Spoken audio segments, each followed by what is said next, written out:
doing the compulsion doesn't stop the obsession. And so for me, what ended up working was I talked to my doctor about it. She did prescribe me some Zoloft, but I found that therapy really was the biggest answer for me. We want to empower you to make fully informed choices about your pregnancy and parenting options. Let's talk about what's next now that pregnancy has entered the chat. Welcome back to Pregnancy Has Entered the Chat. Today we have Lauren Myers on the podcast. Lauren is a staff registered nurse at the Pregnancy Network and works in the NICU at a local hospital. Lauren, welcome to the podcast. Thank you. Thanks for having me back. Yes. Today we're going to be discussing mental health throughout pregnancy and postpartum. Lauren has been so gracious to want to share her story with us, as well as the experiences she's had walking through mental health challenges with her patients. Lauren, is there anything you'd like to say to our listeners before we get started? Sure. So this will be some of my story and also some of the recommendations that I have just as a nurse for mental health during pregnancy and what that journey looks like. So a little bit of a trigger warning. We will talk about OCD. We will talk about some self-harm issues, that kind of thing. So if that is something that could be triggering for you, then you may want to listen to this another time. Perfect. So just as you shared, you struggled with OCD and anxiety during your first pregnancy. Mm-hmm. What were you experiencing that led you to getting diagnosed? Sure. So in my first pregnancy, of course, I didn't know what to expect, just like pretty much any mom doesn't know what to expect. My daughter was born in July of 2021. And so for a lot of my pregnancy, I was inside by myself because it was COVID times. Yeah. And we all remember what that was like. And I was a teacher at the time. And so I was teaching from home, and my husband, his office never closed. And so he kept going to work. And so for me as an extrovert, being home a lot by myself and not having a lot of face-to-face interaction with people was sort of open season for my brain to start working in overdrive. And I started having what I now know are called intrusive thoughts. I didn't even really know what that was at the time. Mm-hmm. Obviously at this time I'd not been to nursing school, so I still didn't have that medical background.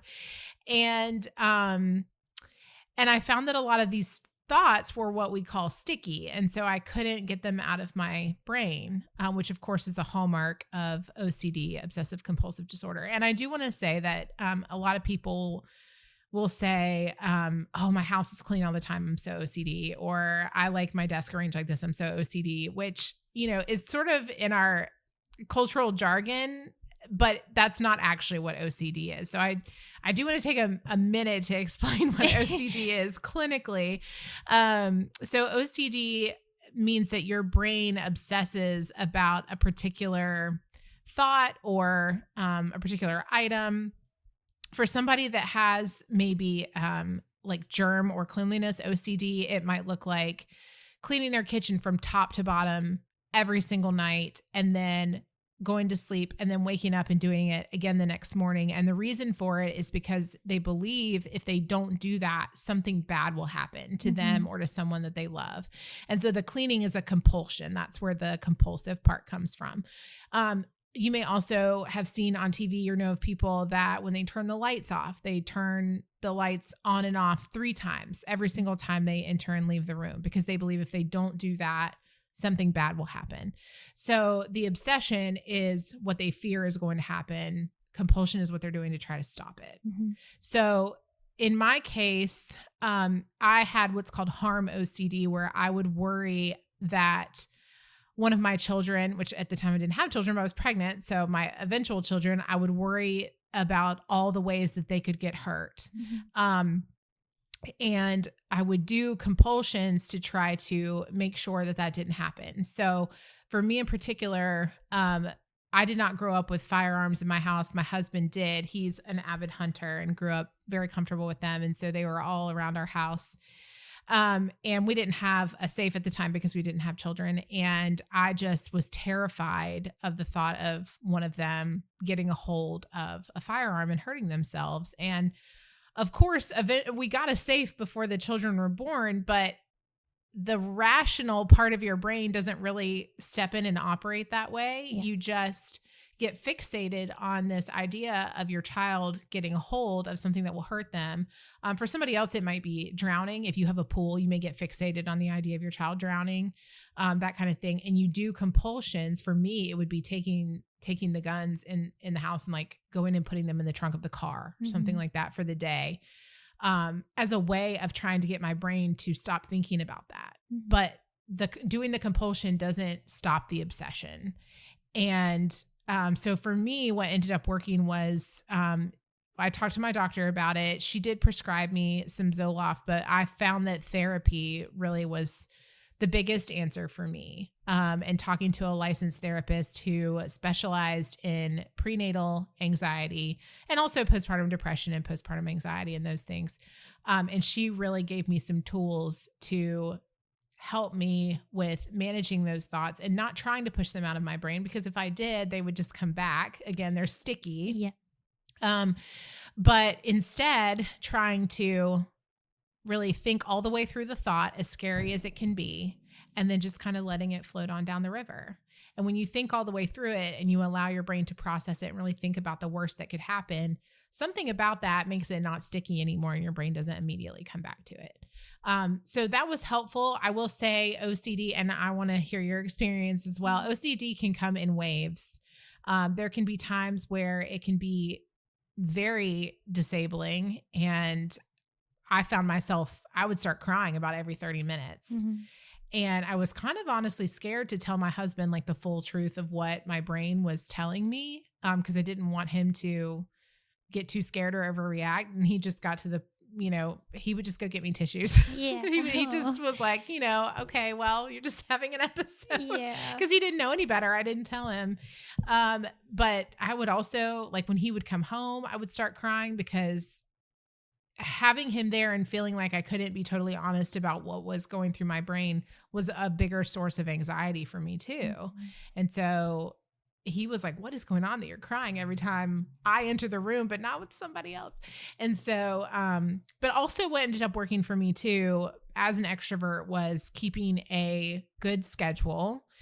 Even though it was COVID times and there was a limited amount to do. A sweet friend of mine who knew the whole story, she was a teacher as well. And so she was like, you just come over to my house and we'll just spend the day together. And we did that. And we would do our work, we wouldn't talk the whole time. We'd do our work and we would teach our classes, but we were together. And I had somewhere to be, that I wasn't by myself, someone to engage with. So I think the combination of, medication, if that's something that helps you, talking to a licensed therapist, and then having a support system, whether it's friends or family, that was what really helped me get through that first bout of it. And since then, I feel like, the problem is not totally gone. It's something that I'll sort of wrestle with my entire life, the intrusive thoughts coming in and going out. I think for me, and for a lot of moms, it is a way that we keep our children alive. Anxiety stinks, but it's a God-given mechanism to help us prevent bad things from happening. But I feel like I have the tools now to be able to not suffer from it the way I did before. And I'm also a lot busier now. So that helps too. I have 2 children now. And I feel like with the second one, I didn't really suffer with this as much. I was busy with the first one and had a busier schedule and all that. So if that's what helps you too, then that's great. So that was a really long answer to what you asked me about. No, that's great. I wanted to just hear your story. And I think that's a really good overview of what OCD is, how it impacts pregnancy and postpartum moms specifically. And like you said, I think the first time you go through something like that is maybe the hardest. And I think for a lot of women, that is during that pregnancy and postpartum period. Yes.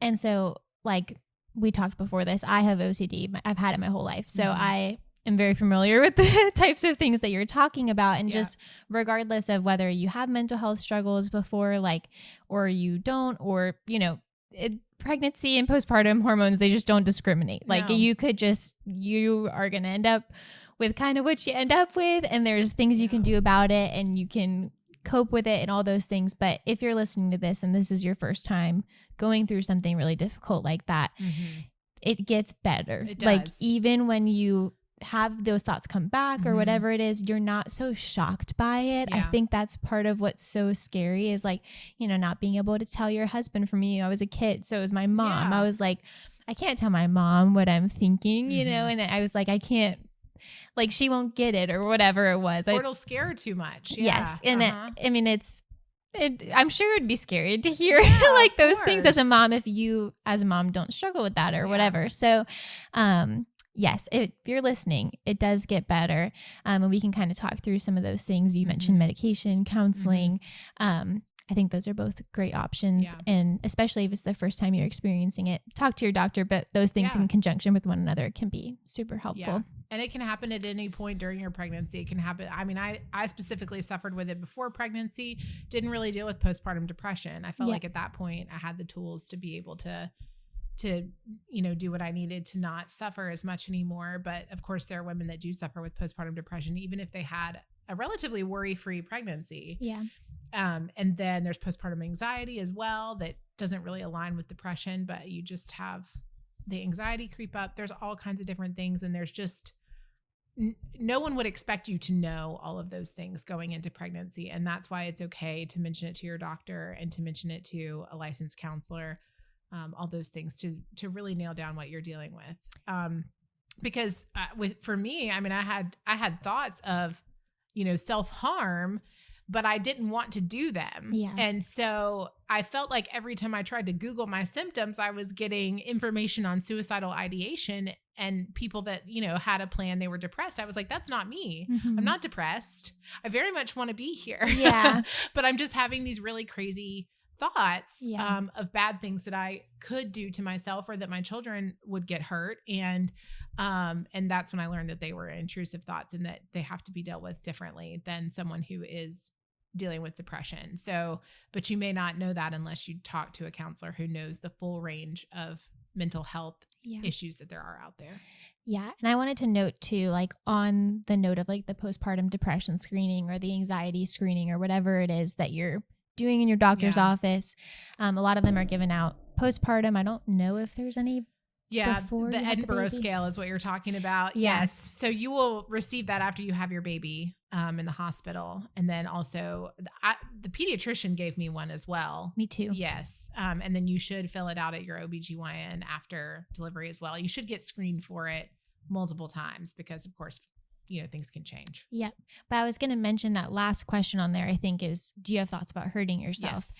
And for me, and as well as you, it sounds like, you know, I don't want to hurt myself. I didn't want to hurt myself. I've never wanted to hurt myself. Yeah. But with the OCD thoughts that come in about harm, sometimes you have those thoughts. Yes. And so I just want to say to like anybody out there, if you genuinely are having those thoughts of suicidal ideation, you should mark it as, you know, I am, and your doctor's not going to judge you. Your doctor's going to get you the help you need.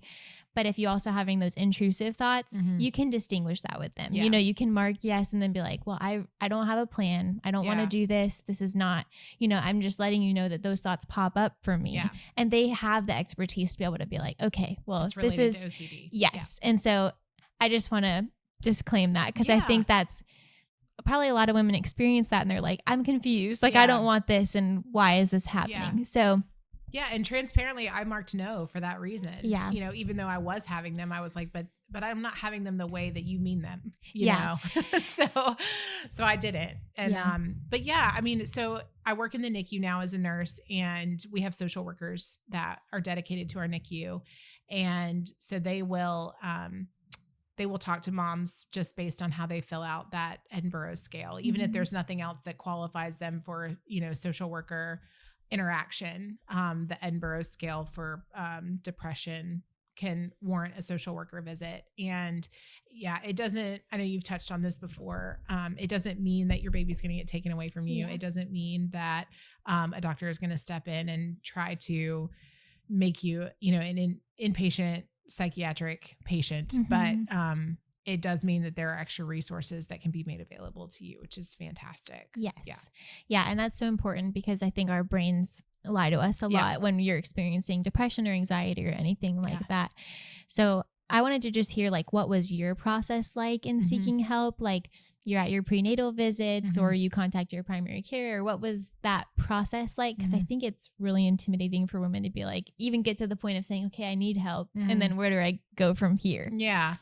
I think with my primary care doctor, well, it wasn't primary care, it was my OBGYN, but I told her just very surface level that I was having anxiety with my first child. I had not known her very long because I had just moved here, and so she didn't have the background on me. And I guess I sort of felt the same way with her that I did with my loved ones. It's like, I'm just kind of scared to tell you the full truth. And so I didn't. I just mentioned to her that I was anxious and that I was home alone a lot. And she was like, oh, well, I can give you some Zoloft. And, you know, it's an everyday thing for her. Yeah. I probably would have liked to have a long conversation about it with her.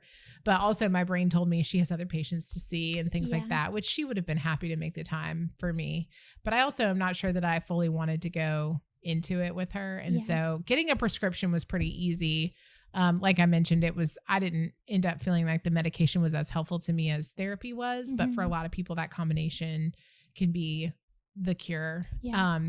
And so, but I did talk to my husband too. And I told him, I was like, I'm really having a lot of anxiety. I'm having a really hard time being at home by myself all the time. And, again, I didn't really go into a lot of detail on what the thoughts were, but I told him that I was planning to start therapy and I had, you know, my health insurance covered it. And so I found a therapist. My first therapist was not necessarily a prenatal specialist, but she was wonderful. And she ended up moving on to a different practice, which was kind of a blessing in disguise because my next therapist did specialize in prenatal counseling. That's great. And so she was very, very helpful. And she was a believer as well. So I was able to talk to her about, you know, the faith component of it. You know, there's a lot of people that I think hear from various places that, well, you just don't have enough faith in God, or you just need to pray some more. And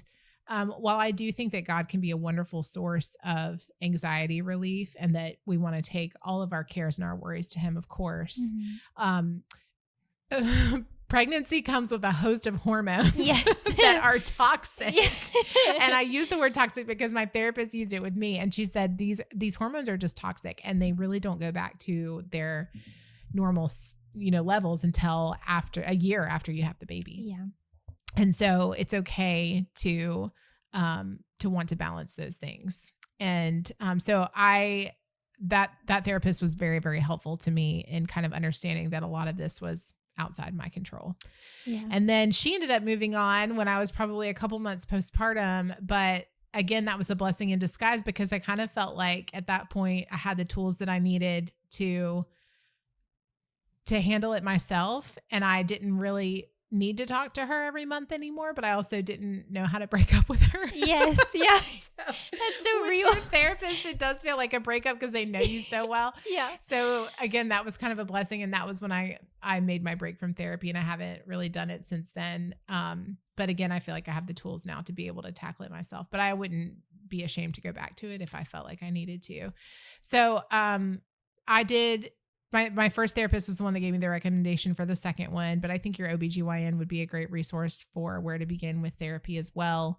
A quick Google search is always wonderful. Don't feel afraid to ask your friends and family or your, you know, community group if you're involved in a church. There can be a lot of recommendations there as well. Yeah. You touched on a lot of things that I think are really important is like, one, if you get involved in counseling and you just don't feel like it's a great fit, like counseling is kind of like dating. Like you need to have somebody that you feel like you can open up to. Like if your personalities don't match, it may not be as comfortable for you, like whatever it is. I mean, the right counselor can make all the difference. I would just say like, nobody's going to be offended if you need to move on practices or if you just ask if it's like a multi-counselor practice of like, do you mind if I could see somebody else, call the receptionist, whatever it is. I think that can really, it changes your experience with counseling. And especially if you call and you say, hey, do you have anybody that specializes in prenatal or postpartum or whatever it is? That's really important. And then also the element of faith. Like if you're a person of faith listening to this, if you're a believer, I think it's really important that, you know, we do bring these things to God, but also this side of heaven, we know that not everybody will be healed. Like that's for physical Absolutely. illnesses, that's for mental illnesses. And so I think just knowing, you know, God can do this. Yeah. Like he can take this away in a minute. Yeah. But he may not. And that's okay. Like Yeah. I'm willing to wrestle with it, and I'm willing to, and there's just the same way that you would go to your doctor if you had strep or whatever it is, you know, you would go to your doctor. It's okay to do the same thing because it's your hormones. It's this massive life shift that happened. That's the most beautiful thing that you could ever imagine, but also hard. And so I think that both those things are really important, just to give yourself permission of like, I can switch things around, and then also that I can, you know that God is with me. I'm not failing at something because I'm having this struggle. Absolutely. Yeah. And you're right. I mean, God is all powerful and he could take it away immediately if he wanted to. But I think one of the beautiful things that I found about it is that I was able to get the tools that I needed to be able to deal with it in the future. If he had just taken it away immediately, then I wouldn't have known what to do if it happened to me again, or if one of my children ends up dealing with it down the line, or if a friend does. And so I feel like I went through it for the specific purpose of hopefully being able to help somebody with it down the line. I mean, here we are doing this podcast. Yes, so, exactly. It was for us. There we go. And so I attribute that to him 100%. Yeah. So yeah, it's hard in the moment. But I think also, as you mentioned with the therapist, pregnancy and postpartum are a finite amount of time. They don't last forever. And so if your mental health is struggling just during the pregnancy and postpartum period, and then you get on the other side of it and you feel like hormones have regulated and you're doing okay, you don't have to feel like you have to keep seeing that therapist. It's okay to take a break from therapy, especially if it's starting to feel like something else you have to check off your list and not something that's truly helpful for you. I think your therapist would be more than happy to celebrate that you feel like you've gotten to the finish line for now. So, and I think that's something that's can prevent people from seeking help too, is like, I don't have all the time in the world, or I don't want to be on this medication forever, or whatever it is. It's like this intimidation of, is this forever? And it's really not. No. Like, I think both of us can say, like, just from things that we've walked through, you get to a point where you're like, I actually feel better. Like, I actually feel like me, and I don't need this medication anymore, or I don't need to be in counseling anymore. And I think just giving yourself permission of like, one, it's not the end of the world if you did need one of those things forever. That's great. But also for most people, it's not going to be forever. Yes. And so just giving yourself permission of like, I just need this for a time, and there may come a time I don't need it anymore. Yeah. And that doesn't say anything about my worth as a mom or as a person or whatever it is. Absolutely. Yeah. How long did it take for you to start feeling better?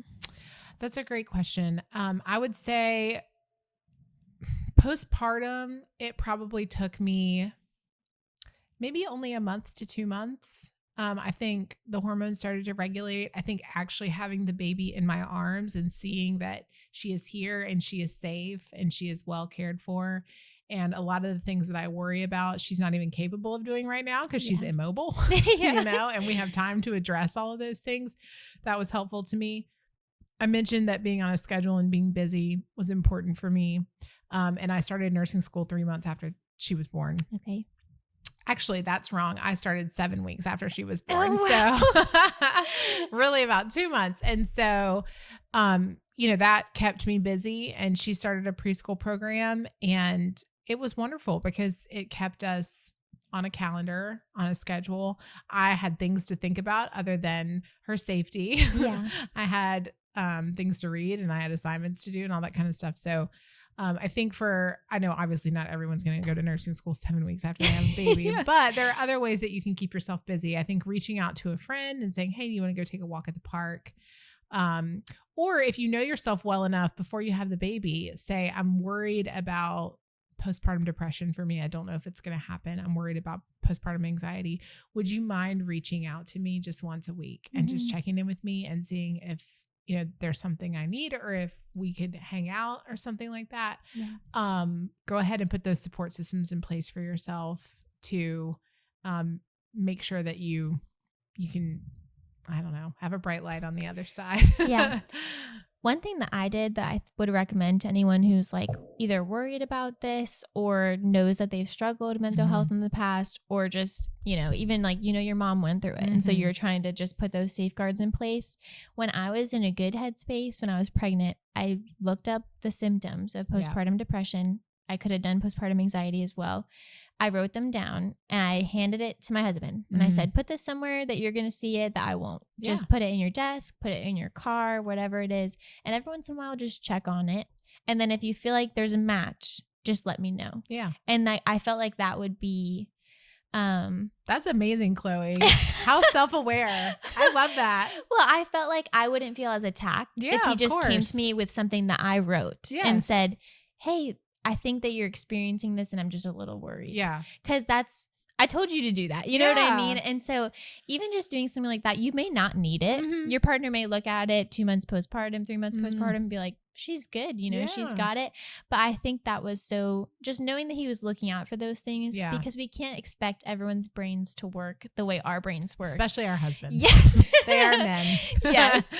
So whether it's a partner or a friend or whoever it is that can do that for you. Yeah. I think that's really was helpful for me. Yeah. Well, and I think that's a good segue into talking about like the symptoms of postpartum depression versus baby blues. Yeah. So you may or may not have heard of, and I say you as the audience, I'm sure you have, Chloe, about baby blues. So baby blues typically last about 2 weeks after you have the baby.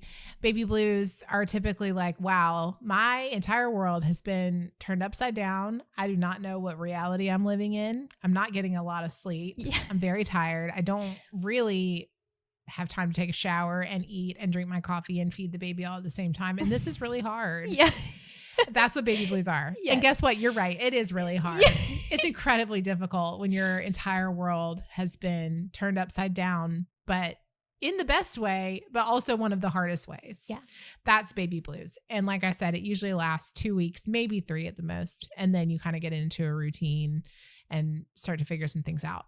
Postpartum depression is going to last well beyond that. And it may not show up immediately after the baby is born, but postpartum depression looks more like, I haven't gotten out of bed today. I don't feel connected to my baby. I don't feel bonded. I don't remember the last time that I took a shower, and I don't really have an interest in taking one. May or may not be eating as much as I need to eat. Don't really want to see anybody. Don't really want anybody to come over. Those can be symptoms of postpartum depression. Yep. And at that point, that is when you need to raise a red flag, whether it's with your spouse or a friend or especially your doctor.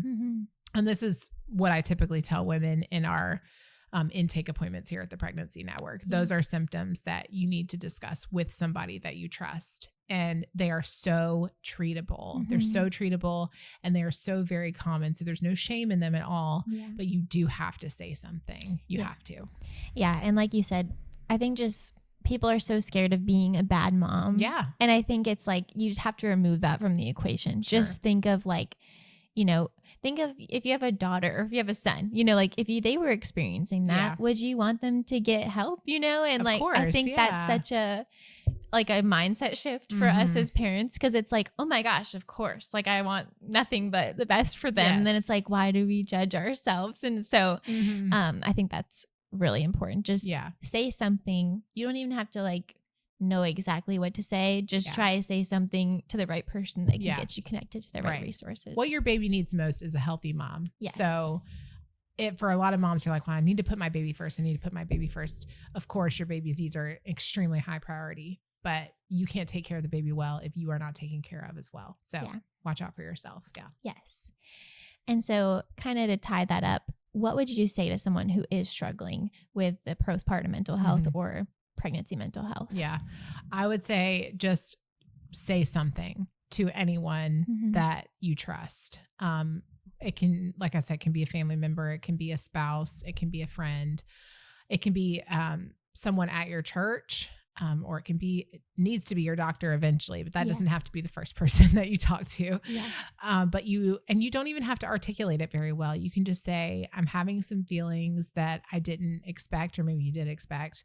I don't feel bonded to my baby. I am worried about being a good mom, and I just feel kind of crippled by all of these feelings, and I don't really know what to do. Mm-hmm.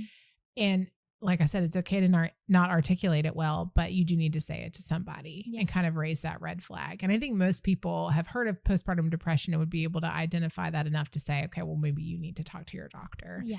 And then I think it's really important that you're honest with your doctor. I think a lot of doctors these days they're so very aware of the prevalence of postpartum depression, and they're not even going to hesitate to try to help you. Yeah. They are very, very quick to prescribe medication, which is, I mean, it's a good thing in this instance. Yeah. And I think a lot of them too have resources to be able to connect you to therapists and things like that. And we have that here too, as if you've been a client at the Pregnancy Network, even if you have, ended your time with us for this pregnancy, you're always important to us, and we're always happy to answer a phone call and get you connected to the resources that you need to be able to tackle it. So just 2 words, say something. Yep. And for the moms that have come through the other side of that, Mm-hmm. talk about it a little bit, Yeah. like not to scare your friends that are pregnant, or not, maybe that's not even the right time, but just floating those, like, hey, if you're having a hard time, I'm here. Hey, I went through this. If you ever need anything, like, because then you can just text your friend and be like, what counselor did you see? You know, whatever it is, it becomes much easier of like, oh, they're a person that I could talk to about that in the event that I need to. Right. And we mentioned a little bit in the introduction that you're also a NICU nurse. Yes. And so you walk through with parents in the NICU. Obviously, having a baby in the NICU is extremely hard. So do you want to say anything about that experience for NICU parents? Absolutely. And I will say my second child was in the NICU for 5 days. So even though I worked there, I also ended up having a child there, which was a wild experience. But she was only there for a short amount of time. But there was one day that I got discharged. I got discharged one day before she did, and I had to go home without her and spend the night at home, and my baby wasn't there. And that is incredibly unnatural. Yeah. And for me, it was only one night, but there are so many moms in the NICU where their babies are in the hospital for months, and they are coming and going from the hospital constantly. And it's not like they're going home and they're able to rest and recover without a baby to worry about, because a lot of them have other children, but also you're still having to get up in the night and pump if that's a choice that you've made. You're still healing from the C-section or from vaginal delivery. So it's kind of a double whammy, because you're doing all the things that a mom with a baby at home would do, but your baby's not there. And so you have the added stress of trying to see your baby often enough to be involved in their care. Yeah. It can be very mentally taxing for women. And a lot of women will convince themselves, I did the same thing, that they need to be there for every single feeding for their baby, and for every single care time in the NICU, every single diaper change, every single rounds that the medical team does. And you just have to give yourself some grace, because you're recovering as well. And you have to trust that the medical team is providing the best care. And I knew that because I worked there. Those people were my coworkers and my friends. And I still convinced myself that I needed to be there for every single feeding and every single diaper change, until one of the nurses that I work with, she said, Lauren, you need to go back to your room and you need to sleep until the morning. And I was like, okay. But I listened to her, and she was right. I really did need to. I mean, I trusted that she would take great care of my daughter. Yeah. But for people who, they don't know the NICU providers from Adam's House Cat, I mean, they don't know them. And so you're going to entrust your newborn to a group of people that you've never met before. That can be mentally taxing as well. And so my recommendation to moms who deal with postpartum depression, or just the anxiety that comes from being a NICU parent, is to remind yourself that it takes some balance. You don't have to be in the hospital 24/7. I think if you want to be there during the day to know what's going on, and if that's something that you can do, that's wonderful. But if you need to go home and take a nap, be with your other children, if you need to go on a date with your husband or your partner, if you need to just go get your nails done, have a self-care day, that is okay. Yeah. That is okay. And this is a speech that I give to moms a lot Yeah. when their babies are first admitted. And then I didn't take my own advice. So please listen to me. Yeah. But it is totally okay to take some time for yourself and not be there all the time. And it can be a very traumatic experience, even if your baby is fine and just needs to grow a little bit. I mean, if your baby was only, 6 weeks premature, the road is usually pretty straightforward and baby just needs to eat and grow. It's still hard to go home without your baby. And so I would say, call upon your doctor to help you, just like you would if your baby was not in the NICU. Talk to family and friends, but also lean on those social workers who are in the NICU for guidance on what may be the best way for you to navigate life there. A lot of times there are committees called family support networks that is what they do. They're there to help families navigate life in the NICU for however long it may be. And so it's really important to lean on those resources and not try to convince yourself that you can just do it all and be everywhere all the time. So understand that it's a traumatic experience for everyone. You're not the only one feeling those feelings, and really lean on the resources that are available to you. Yeah. That is so good. I'm glad that they have you to give that speech to them. Thanks. Even if it's hard to listen to. It's hard to take your own advice, but Yes. I had to, and somebody had to give it to me. So, yep. Yeah. Well, I feel like we covered a lot of ground on a lot of different stages and different parts of postpartum mental health and pregnancy mental health. Is there anything else that you want to say before we kind of wrap up on that? I think we pretty much covered it, but if there's one thing I want you to take away from this podcast, it's that just understand that whatever you're feeling, whatever is going through your mind, whatever you're dealing with, you absolutely should not do it alone. I don't even want to say you don't have to, because you shouldn't. Yeah. Don't. Yeah. You need to say something to somebody else, and really get to the root of the issue. Not just for your own immediate health, but also for the future. And so that you can recognize it in your future self and in your children and your friends. Yeah. That is so good. And just to end, you've been on the podcast before, so Yes. you know this question, but what is your why for serving women in the capacity that you do? Yeah. My favorite thing about my job here as a nurse is that a lot of women come in with unplanned pregnancies, or they're new to the community and they just kind of have this like tightness, this tension. They're like, I don't even know where to start. I'm so nervous and I'm pregnant and I don't feel good and all those kinds of things. And when we start going over the resources that are available to them in the community, we start talking about our classes where they can get prenatal care. We do that first ultrasound.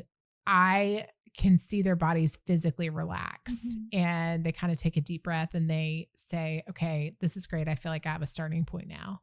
And that is very, very rewarding to me. Yeah. So, that's my why. That I love to give women that path on something that is brand new to them. They've never experienced before. That's awesome. Yeah. Well, thanks so much for coming on. Of course. This was so helpful, and I just hope that it encourages someone out there listening. Yeah, me too.